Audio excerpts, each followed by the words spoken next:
There was a time when America felt grounded, when institutions still meant something, and the line between right and wrong wasn't blurred by algorithms or trending hashtags. For many men who built careers, families, and a sense of order under that promise, something has shifted, deeply. The morning sun still glints off the federal buildings in Washington, D.C., and the steel-glass towers of San Francisco still shimmer with innovation, but beneath the surface, trust has eroded. It didn't happen all at once. It was a slow, creeping unraveling, beginning with tech companies controlling speech in the name of safety, judges handing down strange rulings with a wink and a nod, and the media rewriting events before the ink even dries.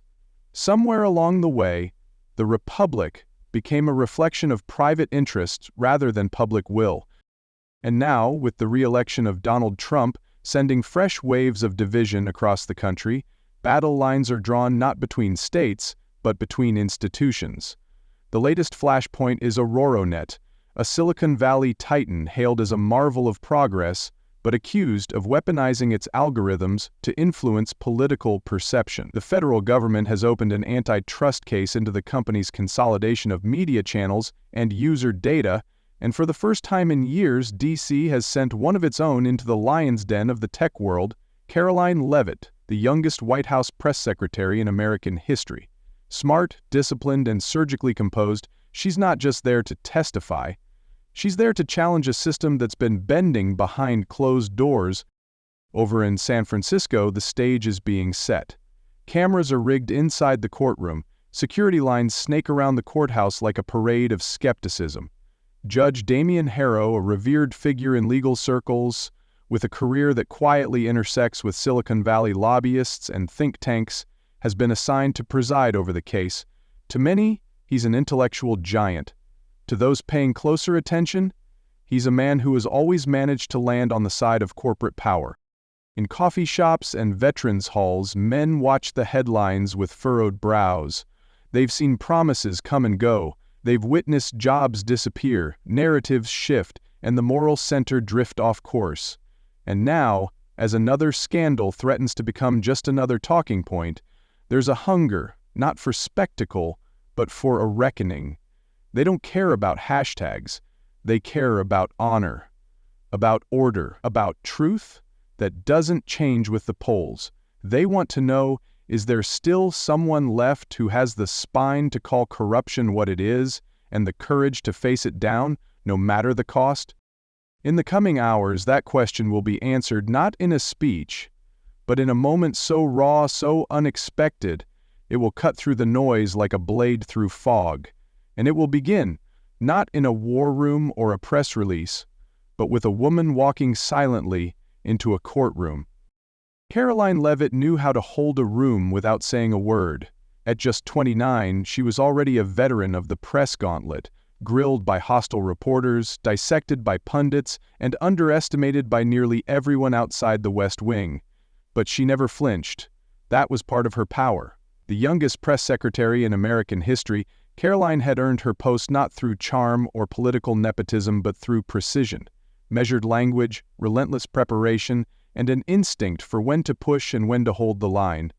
Raised in New Hampshire by a father who served in law enforcement and a mother who taught Sunday school, Karoline had been taught early that truth wasn't negotiable. Her rise through the chaotic tides of modern politics wasn't fueled by ambition alone, it was fortified by a code. Say what's true, even if it costs you. This morning that code weighed heavily on her shoulders. She sat quietly in the back of a black SUV snaking through San Francisco's tech district. Outside, glass towers shimmered like mirrors angled toward the future. But Karoline didn't look at the skyline. She was rereading her prepared statement for the AuroraNet hearing, highlighting a few final phrases.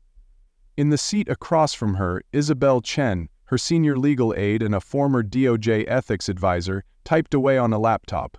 "Live stream begins in 45, Isabel said flatly, not looking up. Karoline nodded. "We're not here to perform," she replied. "We're here to remind them what accountability looks like." She meant it. The hearing wasn't a media stunt. It was a constitutional moment. AuroraNet, the social media giant at the center of the investigation, had been accused of algorithmic suppression, politically motivated content filtering, and backdoor data harvesting. Their founder had made generous campaign donations to both parties, but lately their moderation policies had aligned with increasingly partisan outcomes. Critics claimed they were acting like a digital publisher, not a platform. Karoline had been asked to appear as a government witness, not just as a spokesperson for the administration, but as someone who had first-hand knowledge of interactions between AuroraNet and key federal agencies. She had the emails, she had the receipts, but more importantly, she had the will to speak clearly when most chose silence. Still, she knew the risks. The courtroom would be packed, cameras rolling, reporters ready to pounce, and at the center of it all sat Judge Harrow, the kind of figure who inspired awe in some circles and discomfort in others. Karoline had reviewed his rulings over the past 10 years. A pattern emerged: deference to corporations cloaked in legal nuance, dismissals of data privacy suits that had merit, and unusually soft language when rebuking tech CEOs for overreach. It wasn't proof of corruption, but it was enough to raise questions. She'd be walking into his courtroom, his domain, and questioning the fairness of his gavel. But she didn't fear Harrow. She didn't fear anyone in that courtroom. What Karoline feared, what had always driven her, was the slow death of truth in plain sight. Not the loud lies, but the quiet betrayals. The rules bent in boardrooms, the evidence dismissed before it's heard. She had seen what silence cost a nation, and she had no intention of being part of it. As the SUV pulled up to the federal courthouse, Karoline glanced at her reflection in the tinted glass. Her hair was pulled into a tight bun, her navy suit was crisp, her press badge gleamed like a medal. She looked the part, but more importantly, she felt the part. A storm was waiting inside that building, but she wasn't walking in to survive it. She was walking in to name it. And somewhere deep in her gut, she already knew this would be more than testimony. This would be war. To the public, Judge Harrow was a paragon of legal discipline, a towering figure with a resume as polished as the mahogany bench he presided over. At 66, Harrow had authored dozens of landmark opinions and served 3 administrations without once being dragged into scandal. He spoke with the cadence of a scholar, dressed in tailored robes that whispered tradition, and carried himself like a man who believed the law was a cathedral, sacred, towering, and meant to be worshipped. He demanded order in his courtroom, often with no more than a glance. Reporters referred to him as the Oracle of the Ninth Circuit. His presence alone hushed rooms. But what most didn't see, what Harrow had long worked to keep buried, was the hairline fracture running through the marble facade. A former tech litigator before his appointment to the bench, Harrow had deep roots in Silicon Valley. He'd quietly consulted for several startups during the early 2000s, helping them navigate regulatory gray zones. Some of those very companies had grown into digital giants. One of them, AuroraNet, now stood at the center of the largest federal antitrust case in a generation, and Harrow had been assigned to preside. To the Department of Justice, the assignment raised eyebrows. To Harrow, it was destiny. He had no intention of recusing himself. He saw no conflict of interest, only what he called professional legacy. In private conversations with his longtime friend and political ally Senator Alistair Wynne, Harrow often dismissed concerns about bias. "These kids think they invented integrity," he once said with a smirk. "They don't understand what it means to carry a system on your back." But the system had changed, and Karoline Leavitt, with her sharp tone and airtight documents, represented a new kind of threat. She wasn't like the grandstanding attorneys or self-promoting pundits he was used to silencing. She didn't posture, she prepared, and that made her dangerous. Still, Harrow wasn't worried, not yet. In the days leading up to the hearing, he paced his chambers like a general reviewing maps before battle. His law clerk, a mild-mannered graduate from Stanford, noticed how often he reviewed the list of witnesses. His pen hovered over Karoline's name longer than the others. "She'll try something," he muttered once, almost to himself. "She always does." What Harrow didn't realize, what decades of deferments had hidden from him, was that his authority, though intact on paper, had begun to rot beneath the surface. He was no longer the unshakable oracle. He was a relic, presiding over a courtroom in a world that had grown more cynical, more connected, and far less patient with shadows. And when Karoline Leavitt walked through those doors, he wasn't just facing a witness, he was staring at the fault line he'd spent years pretending didn't exist. The atmosphere inside the Northern District Federal Courthouse was electric, humming with the kind of tension that could only come from a room filled with power, performance, and consequence. The vaulted ceilings and pale limestone walls gave the chamber a sense of enduring authority, but the soft red blink of live-stream cameras embedded discreetly in the corners reminded everyone this wasn't just a legal proceeding. This was a broadcast, a moment, a test of what the American public still believed about truth, power, and the ability of institutions to police their own. Karoline Leavitt stepped into the courtroom with steady poise, her navy suit sharp against the neutral backdrop, her expression composed but unreadable. She moved like someone who had walked through fire before and come out dry. At 29, she had faced the White House press corps, primetime interrogations, and countless smear pieces. But this was different. Here, the playing field was supposed to be level. Supposed to be. She took her seat near the witness table, her aide Isabel Chen just behind her, eyes scanning the room like a Secret Service agent in a lawyer's skin. Cameras pivoted slightly as she entered. Viewers around the country watching on government feeds, cable news, and independent streams. At the bench sat Judge Harrow wearing his traditional black robes with a faint air of royalty. His expression as Karoline entered was carefully neutral, though a flicker of disdain slipped across his features like a shadow cast by memory. He didn't nod. He didn't welcome her. He simply turned to the clerk and said, "Let's begin." The Department of Justice opened with procedural remarks about AuroraNet's dominance over media algorithms, its suspected coordination with partisan outlets, and recent evidence of data suppression disproportionately affecting conservative voices. The first two witnesses gave bland technical testimony, experts in digital law and algorithmic filtering. Karoline watched, silent, her hands clasped. She wasn't there to echo what others had said. She was there to say what others wouldn't. Then came her name. The clerk called her forward, and a wave of murmurs swept the room like a breeze before a storm. She rose, approached the stand, and took her oath with a calm that seemed too still for such a moment. And then she began. Her voice was not loud, but it carried, measured, clean. Her opening remarks didn't attack AuroraNet directly. Instead, she described patterns, anomalies, she called them, where public posts from official federal accounts were suppressed or de-rank made after meetings between AuroraNet representatives and certain congressional staffers. She presented 3 internal memos, each carefully vetted and cleared by the White House legal team, indicating that AuroraNet had offered visibility management services to certain political PACs. Then she paused, not for effect but to look up at Harrow. Just a beat. Enough for him to feel it. And then she said, with professional courtesy masking steel beneath, "This court, I trust, will approach this evidence with the objectivity the American public deserves." A thunderclap in 10 words. Harrow's fingers stiffened. The room was silent. Karoline had just questioned the court's impartiality, but not in accusation, in invitation. It was the kind of rhetorical move no camera-hungry activist would attempt. It wasn't flashy, it was lethal. "I beg your pardon," Harrow's voice cut through the room like a blade through glass. Karoline tilted her head slightly, an almost imperceptible gesture. Only that given the gravity of this case and the public's concern about institutional bias, transparency is paramount. I assume that extends to this bench as well. A few reporters scribbled faster.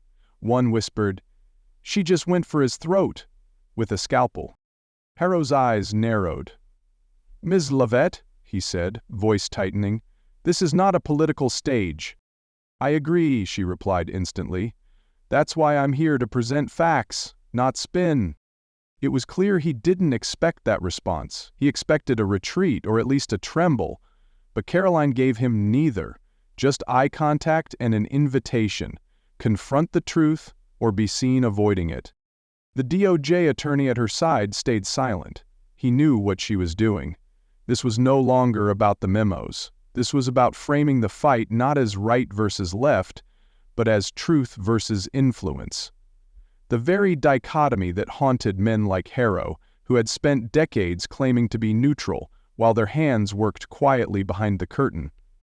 Harrow banged his gavel. Enough commentary, stick to testimony.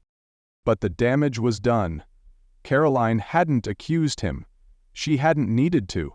She'd made him show his cards. And the rest of the room saw it. As she resumed presenting her evidence, the courtroom was no longer just a space for legal arguments. It was a battlefield, and Karoline Leavitt had just drawn first blood, not with rage, but with restraint. What no one knew then, what no one could have predicted, was that the worst was yet to come, and Harrow, for all his authority, was about to crack. It began with silence. A kind of stillness that settles over a room not when people are calm, but when they sense something unnatural is about to happen.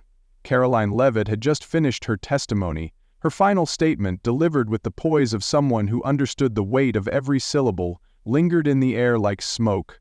We must ask ourselves, are we guarding the law or guarding those who've learned to manipulate it? The words were neither accusatory nor partisan. They were surgical, but in that moment, they cut far deeper than any overt attack could. Judge Harrow's jaw tightened.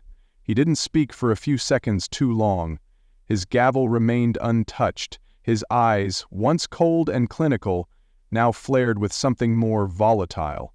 His voice, when it came, was low, sharp-edged. "Miss Leavitt, this courtroom is not your press briefing room. I will not allow grandstanding under the pretense of testimony." Karoline met his stare calmly. "I've only answered the questions asked, Your Honor." A thin, bitter smile twitched at the corner of Harrow's mouth. He leaned forward slightly, as though trying to loom from behind the bench. "Then perhaps you'd like to explain why this hearing has turned into a political performance." "I wasn't aware that facts were partisan," she replied coolly, "or that asking for judicial fairness was considered theater." And that's when it broke. Judge Harrow stood, not in a composed, judicial fashion, but with a jolt, as if pushed by something primal. The room froze. Reporters stopped typing, security guards hesitated. Karoline didn't flinch. She simply turned toward him, her hands still calmly at her sides. Harrow descended from the bench in 3 quick strides, ignoring the murmuring that followed him. He stopped just feet from her, face flushed, chest heaving. "You think you can come into my courtroom, question my authority, and walk out with your head held high?" he snarled. "I think the law belongs to the people, not to the man behind the bench," she answered. Voice quiet but unshakable. And then it happened. With no warning, Harrow raised his hand and struck her across the cheek. A sharp, echoing crack split the courtroom like a gunshot in a chapel. Gasps erupted. A pen dropped to the floor. One of the reporters cursed under his breath. The red lights on the livestream cameras blinked steadily, still rolling. Karoline's head tilted slightly from the blow, but she didn't stumble, didn't cry out. Instead, she reached up and touched her cheek where a red mark was blooming, then looked back at Harrow, directly, unwavering. "You just made a very public mistake," she said, her voice like steel wrapped in velvet. Harrow's breath caught. For the first time, uncertainty flickered across his face. But it was too late. The cameras had captured everything. The silence that followed was deafening, not just in the room but in the digital spaces beyond, where clips were already being clipped, shared, and dissected. Karoline turned to the stunned crowd of press and attorneys, then slowly walked back to her seat. She didn't need to say anything else. Her restraint had spoken louder than rage ever could. Judge Harrow, now pale and visibly shaken, returned to the bench with the stiffness of a man beginning to realize what he'd done, not just in a moment of fury, but in years of compromise leading to it. He banged the gavel once, weakly. "This hearing is in recess." Then he left the courtroom as the room exploded behind him, not in screams, but in motion. Phones up, reporters racing for the exit, and behind them all, the quiet figure of Karoline Leavitt remained seated, eyes forward, unshaken. Silicon Slap was born that second. But for Karoline, this wasn't about trending, it was about something older than all of it, accountability, and the reckoning had just begun. The video spread like wildfire. Within 30 minutes, the slap was on every major news network. Within an hour, the clip had been slowed down, subtitled, re-uploaded, and dissected from 100 different angles. Twitter trended globally with one phrase, Silicon Slap. But it wasn't just the act that caught fire. It was the image of Karoline Leavitt standing her ground, no flinch, no retreat, just a woman in a courtroom, touched by violence and responding with poise so absolute it silenced even her critics.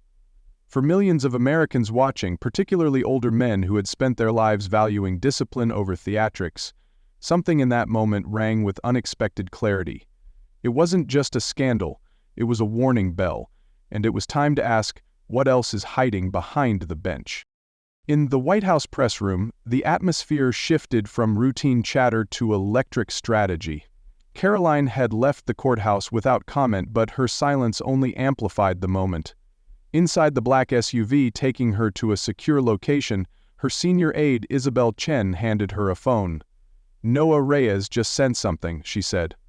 Karoline's eyes narrowed. "The reporter?" Isabel nodded. "He's got something big."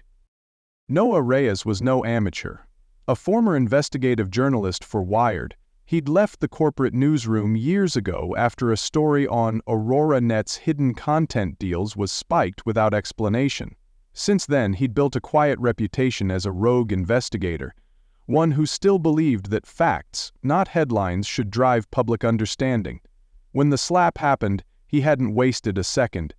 Now he was sending Karoline something he'd been sitting on, unsure if anyone in government would dare act on it. The email contained a scanned document, a confidential memo from AuroraNet's legal department dated 2 years ago, detailing informal judicial alignment opportunities for key lawsuits in the Ninth Circuit. The memo didn't mention Harrow by name, but it did mention the magistrate formerly retained in advisory capacity, a role Harrow had held before his appointment to the bench. Attached was a spreadsheet showing internal case tracking, red-flagging legal challenges brought by pro-free speech advocacy groups as low priority to enforce. At the bottom, 2 initials appeared, DH. Karoline stared at the screen. "This is what he was protecting," she said softly, "not the law. The pipeline." "Do we release it?" Isabel asked. "Not yet," Karoline replied. "We verify it and we trace it." Across the city, in a coffee shop lit by the flicker of laptop screens and the buzz of 100 quiet conversations, Noah waited. Karoline and Isabel arrived discreetly, flanked by a plainclothes security detail. There were no greetings, just a pulled chair, a laptop opened, and a quiet exchange. Noah leaned in. "That memo isn't the only thing. I've been tracing the people behind it, PACs, shell companies, donor lists. They all run through a network linked to Senator Alistair Wynne." Karoline exhaled slowly. Wynne, chairman of the Senate Technology Committee, publicly nonpartisan, privately feared. She'd debated him once in a closed-door policy roundtable and walked away feeling like she'd been in a room with a shadow. "Do you have proof?" she asked. "Not yet," Noah said. "But I know where to look, and with you, I finally have someone who can do something about it." Karoline looked at him, her cheek still faintly red. She nodded. "Get me everything. I don't care who it touches." And with that, a new stage of the battle began, not in the courtroom, but in the quiet corridors, where information traveled faster than law, and influence flowed like invisible ink. The slap had pulled back the curtain, now Karoline intended to shine a floodlight behind it. It didn't take long for the counterattack to begin. Within hours of the courtroom slap making headlines, the media machine roared to life, not against Judge Harrow, but against Karoline Leavitt. Articles appeared almost in sync across outlets known for their polished neutrality. Was the slap staged? Leavitt's calculated rise? Inside the Trump press machine's favorite survivor? The tone was always the same, doubt, cloaked in faux objectivity. Her college essays were suddenly public record. An old internship supervisor from her early campaign days gave a quote questioning her ambition. Anonymous sources in D.C. hinted that the White House had weaponized the courtroom moment to shift public focus. It was a smear operation, as obvious as it was well-funded, and it had one goal: to erode public trust in the only person who dared challenge the system from within. Inside the White House, Karoline kept a calm front, but behind the scenes the toll was mounting. Her husband, Jason, received a late-night text from an unknown number. "Back off, or your son walks home alone next time." It wasn't just political anymore, it was personal. Karoline read the message in silence, her jaw tightening. Isabel immediately contacted Homeland Security, requesting an emergency security protocol for Karoline's family. Extra surveillance was posted around their home. Jason took leave from his engineering job and stayed with their toddler son full-time. But even in the face of rising threats, Karoline never flinched publicly. "They're trying to make this about me," she said in one briefing. "Let's remind them it's about the evidence." Still, in private, she understood the strategy. If they couldn't deny the documents, discredit the messenger. If they couldn't refute her testimony, question her motives. It was an old playbook, one she'd seen used against good people before. But she also knew something had changed. The SLAP had awakened the country in a way few things could. Older Americans, particularly men who'd tuned out of politics long ago, were watching again. They saw something in her resolve, not youthful rebellion, but old-school restraint. It reminded them of a time when strength wasn't loud, but unyielding. Karoline became a symbol, not of a party, but of principled confrontation. Noah Reyes, meanwhile, was digging deeper. He tracked donation flows, mapped shell companies, and began receiving encrypted tips from inside AuroraNet. One whistleblower, cloaked in digital anonymity, sent him a note. "Check Atlanta, follow the shell." The message came with a time-stamped email chain from a year earlier, between AuroraNet executives and a political consulting firm linked to Senator Alistair Wynne. Noah sent the files to Isabel and Karoline with a note. "They're getting desperate. That's when people get sloppy." And they were. Karoline began noticing patterns. Editors calling her team for balancing quotes on fabricated stories. Think tanks releasing coincidental studies, questioning the necessity of tech regulation. Leaks that weren't real began circulating, hoping to bait her into a misstep. But Karoline didn't bite. She doubled down on discipline. She refused all interviews except one, a carefully prepared exclusive, with a respected veteran journalist known for grilling both sides. In the interview, she didn't posture. She didn't strike back. She simply laid out the timeline, the documents, and the facts, calmly, methodically, like someone walking a jury through a case. Then, looking straight into the camera, she said, "This isn't about politics. It's about power. Judge Harrow didn't slap me because of what I said. He slapped me because I wasn't afraid to say it in front of the American people." That clip went viral, not because it was dramatic, but because it was dignified. Older men, veterans, retired judges, former factory foremen, wrote in, called in, and posted comments.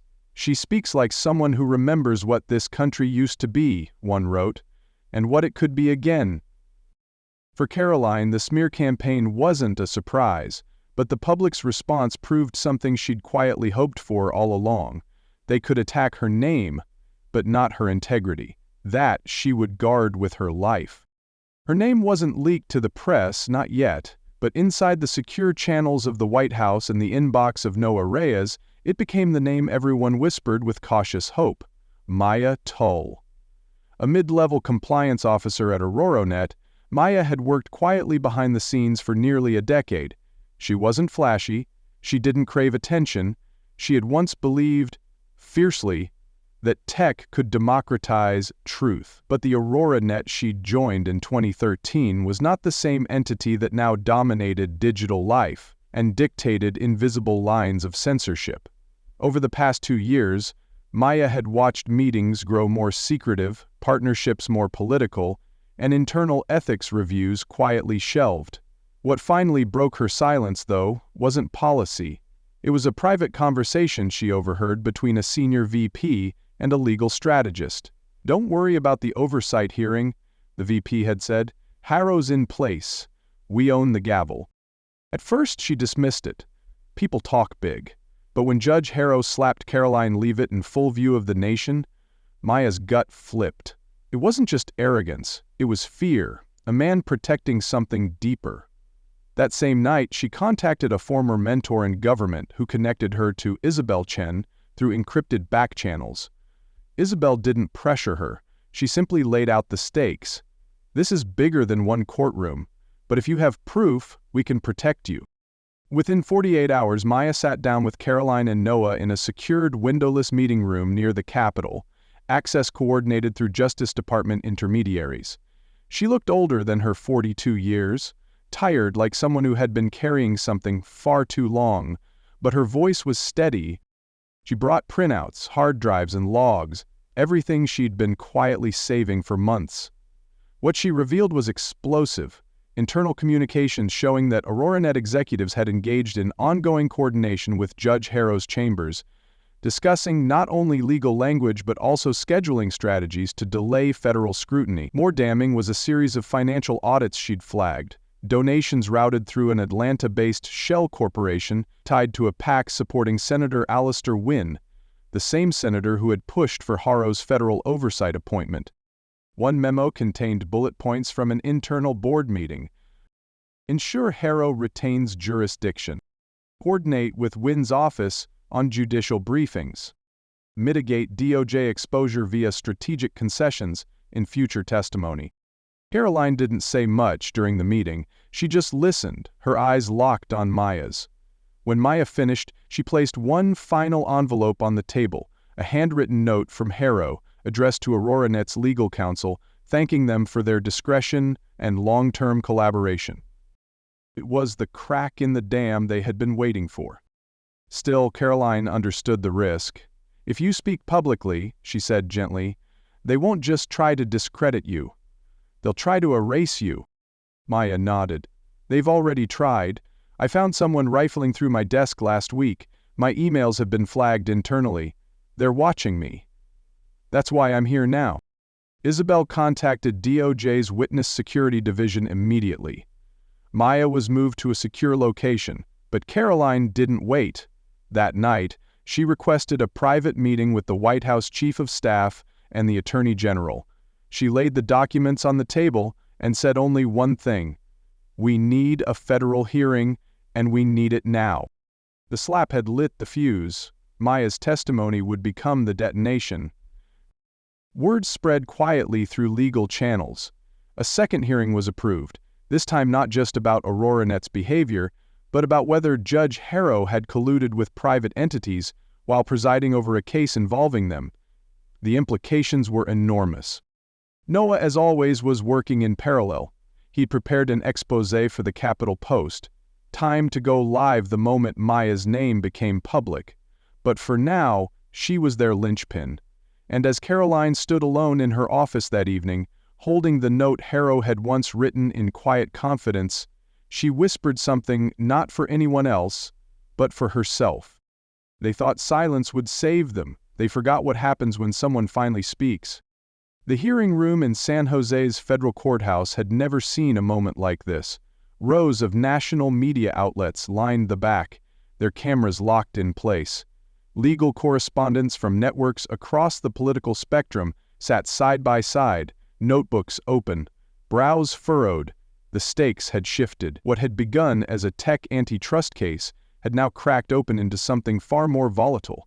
A public examination not only of AuroraNet, but of Judge Harrow himself, and the deeper question no one wanted to ask out loud: how many more like him are out there? Karoline Leavitt entered the chamber to hushed silence. Her navy suit pressed, her hair tightly pulled back. She looked like every federal official who'd ever walked these halls. But what set her apart was the stillness she carried. It wasn't arrogance, it wasn't theater, it was focus, the kind that comes only from being battle-tested and still standing. Behind her stood Isabel Chen, carrying the folders. Across the room, Noah Reyes watched from the media pit, phone off, notepad open, as the story he'd been chasing for years prepared to unfold in real time. The judge presiding today was Margaret Ellis, a respected federal jurist known for her strict courtroom decorum and zero tolerance for spectacle. She opened the hearing with gravity.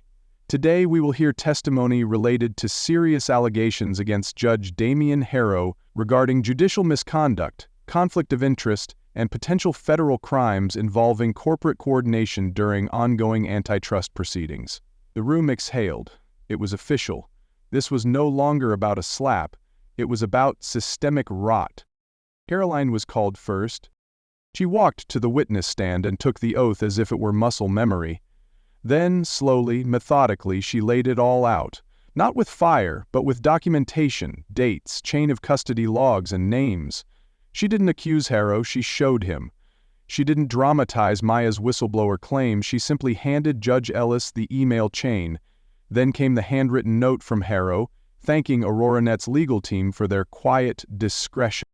Gasps were audible. Judge Ellis raised an eyebrow but remained silent. Then Karoline dropped the final piece.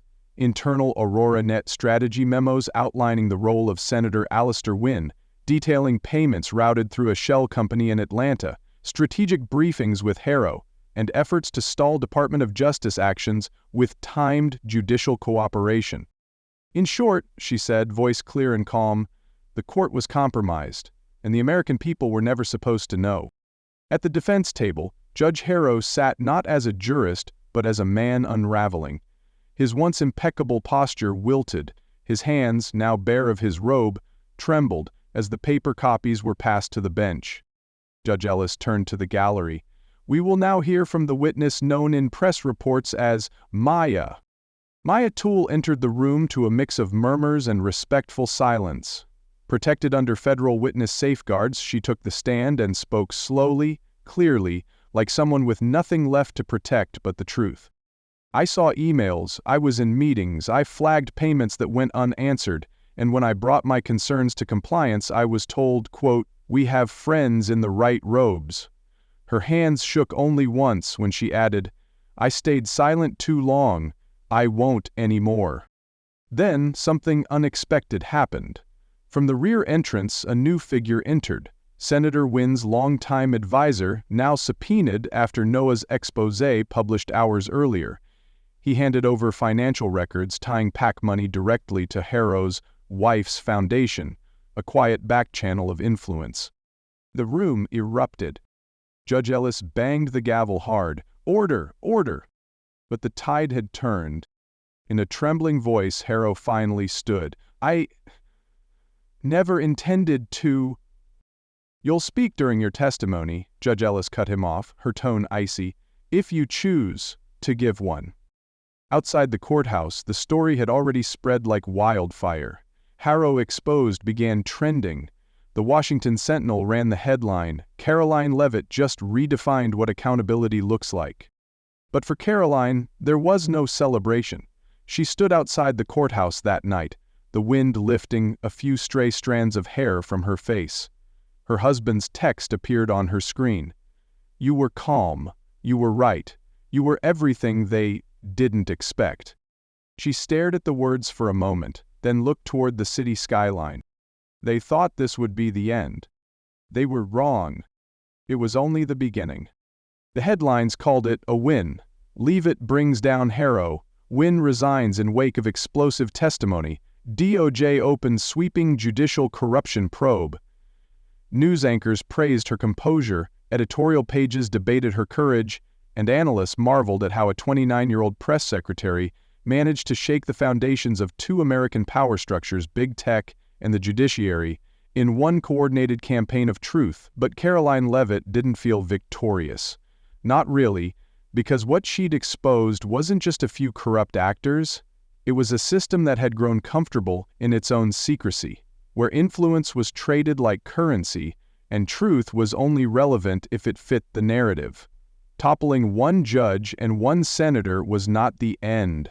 It was merely the first breach in a wall that had stood untouched for far too long. Back at the White House, her team worked around the clock to process follow-up inquiries, provide evidence to federal investigators, and manage a public still reeling from what they had witnessed. But Karoline moved differently now, not with more power, but with more weight. She knew the blowback was coming. The stories were already shifting. Suggestions that she'd overstepped, critiques that she was politicizing the bench, theories that she'd orchestrated everything for career gain. It didn't matter that none of it was true. Truth had enemies now, ones who had learned to wear respectability like armor. She stood in her office late one evening, the room quiet except for the faint hum of distant traffic and the soft glow of headlines looping on a muted screen. The door opened quietly. It was Isabel Chen, holding a folder marked Confidential. Inside were the names of 3 more federal judges whose rulings mirrored Harrow's patterns: dismissed oversight requests, unusually timed delays, and ties to the same Atlanta shell company. Karoline didn't flinch. She simply said, "Start the process." Carefully. She wasn't after revenge. She wasn't seeking applause. What she wanted, what she needed, was restoration, a return to the idea that justice wasn't a game of strategy, but a shield for the people. That's what her father had believed when he pinned on his badge every morning in rural New Hampshire. That's what her mother had taught in Sunday school, using words like duty and light in the darkness without irony. And that's what Karoline refused to surrender to the cynicism of a modern world. That night, when she finally returned home, her husband was waiting in the living room. Their son, barely old enough to understand the weight of the headlines, ran to her with a drawing in his hands, 3 stick figures under a bright yellow sun. "That's you," he said proudly, pointing to the tallest one. She knelt down, taking the paper as if it were made of glass. "No," she whispered, her voice catching in her throat. "I'm just the one who stayed standing." Later, as she tucked her son into bed, she looked out the window at the lights of Washington. The slap had started a chain reaction, yes, but the real power hadn't come from a single moment. It came from refusing to back down afterward, from holding the line when the world pushed back, from choosing legacy over victory. And as she turned out the light and closed the door behind her, she knew the fight wasn't over, but she had proven one thing, to the country, to her enemies, and to herself. You don't need permission to tell the truth. You just need the courage to stand there and not blink. The story of Karoline Leavitt teaches us that real leadership isn't about sound bites or titles. It's about standing firm when every force around you tries to make you flinch. In an age where institutions often bend to influence and truth is filtered through algorithms, Karoline reminds us that integrity is still a choice, a hard, often lonely one, but a choice nonetheless. When Judge Harrow struck her, it wasn't just a moment of personal assault. It was symbolic of a broader abuse of power, of systems that strike at anyone who questions them. Yet, Karoline didn't retaliate with outrage. She responded with restraint, discipline, and truth. Her victory wasn't in taking someone down, it was in holding up a mirror to the corruption that so many had learned to ignore. And as the layers peeled back from corporate collusion to political protection, she showed that exposing darkness requires not just evidence, but courage. For every man who has felt the world change too fast, become too dishonest, or lost faith in leadership, Karoline's story offers this. You don't need to be loud to be powerful. You need to be steady, because the truth doesn't shout, it stands. And when it does, the world listens.